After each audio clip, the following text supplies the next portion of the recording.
ವಿಷವಾಯಿತು ದರ್ಪಣ ತೀರ್ಥ. ಸಾವಿರಾರು ಮೀನುಗಳ ಮಾರಣ ಹೋಮಕ್ಕೆ ಕಾರಣವಾಯಿತು ಅಧಿಕಾರಿಗಳ ನಿರ್ಲಕ್ಷ್ಯ.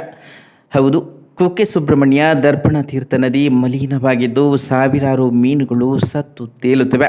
ಇಡೀ ಸುಬ್ರಹ್ಮಣ್ಯದ ಒಳಚರಂಡಿ ಶೌಚಾಲಯದ ನೀರು ನದಿಗೆ ಹರಿಬಿಡಲಾಗಿದ್ದು ಈ ಕಾರಣಕ್ಕಾಗಿಯೇ ಜಲಚರಗಳು ಸತ್ತು ತೇಲುವಂತಾಗಿದೆ.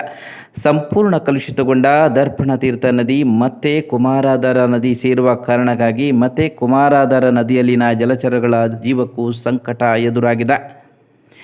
ನದಿ ನೀರು ಕಲುಷಿತವಾಗಿದೆ, ನೀರು ಶುದ್ಧೀಕರಣ ಘಟಕ ಕೆಲಸ ಮಾಡುತ್ತಿಲ್ಲ ಎಂಬುದರ ಬಗ್ಗೆ ನ್ಯೂಸ್ ರೂಮ್ ಫಸ್ಟ್ ಕಳೆದ ವಾರವಷ್ಟೇ ವರದಿ ಮಾಡಿತ್ತು. ಆದರೂ ದೇವಾಲಯದ ಆಡಳಿತ ಮಂಡಳಿಯಾಗಲಿ, ಪಂಚಾಯತ್ನವರಾಗಲಿ, ಆಡಳಿತ ವರ್ಗವಾಗಲಿ ಯಾರೂ ತಲೆ ಕೆಡಿಸಿಕೊಳ್ಳದೆ ಉಡಾಫೆಯಾಗಿ ವರ್ತಿಸಿದ್ದ ಕಾರಣಕ್ಕೆ ಇಂದು ಜಲಚರಗಳು ಜೀವ ಕಳೆದುಕೊಳ್ಳುವಂತಾಗಿದೆ. ಇದೀಗ ಈ ವರದಿ ಮತ್ತು ಈ ದೃಶ್ಯ ನೋಡಿದ ಮೇಲಾದರೂ ಎಚ್ಚೆತ್ತುಕೊಳ್ಳುತ್ತಾರೋ ಕಾದು ನೋಡುವಂತಾಗಿದೆ. ಈ ಬಗ್ಗೆ ಸುಬ್ರಹ್ಮಣ್ಯದ ಪರಿಸರದವರು ಗಮನ ಹರಿಸಬೇಕಾಗಿದೆ. ಹೀಗೆ ಬಿಟ್ಟಲ್ಲಿ ಕುಮಾರಾಧಾರ ನದಿಗಳಲ್ಲಿನ ಜಲಚರಗಳ ಜೀವಕ್ಕೂ ಅಪಾಯ ಕಟ್ಟಿಟ್ಟ ಬುತ್ತಿ. ಇದೀಗ ಮೀನು ಸತ್ತು ಅಕ್ಕಪಕ್ಕದ ಮನೆಗಳಿಗೆ ವಾಸನೆ ಬಡಿಯುತ್ತಿದೆ. ಇದುವರೆಗೆ ಯಾವುದೇ ಅಧಿಕಾರಿಗಳು ಇತ್ತ ಬಂದಿಲ್ಲ ಎಂಬ ಕೂಗು ಸ್ಥಳೀಯರದ್ದು.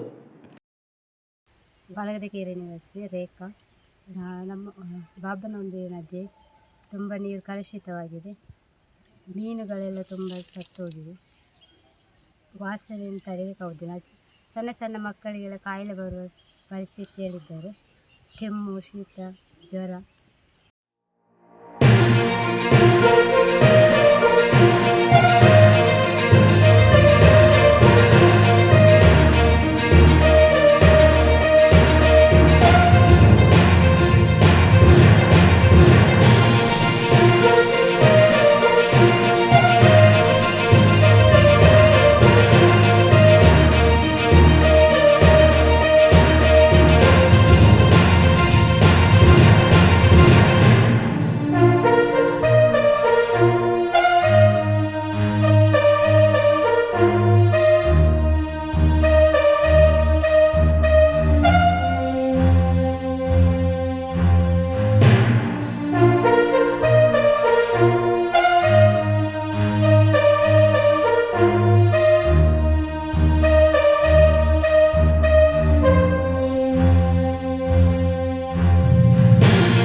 ನಮ್ಮ ಚಾನಲ್ನ ಇನ್ನಷ್ಟು ಸುದ್ದಿಗಳು ನಿಮ್ಮನ್ನು ತಲುಪಲು ನಮ್ಮ ಚಾನಲನ್ನು ಈಗಲೇ ಸಬ್ಸ್ಕ್ರೈಬ್ ಮಾಡಿ. ಶಿವಭಟ್, ನ್ಯೂಸ್ ರೂಮ್ ಫಸ್ಟ್ ವರದಿ, ಸುಬ್ರಹ್ಮಣ್ಯ.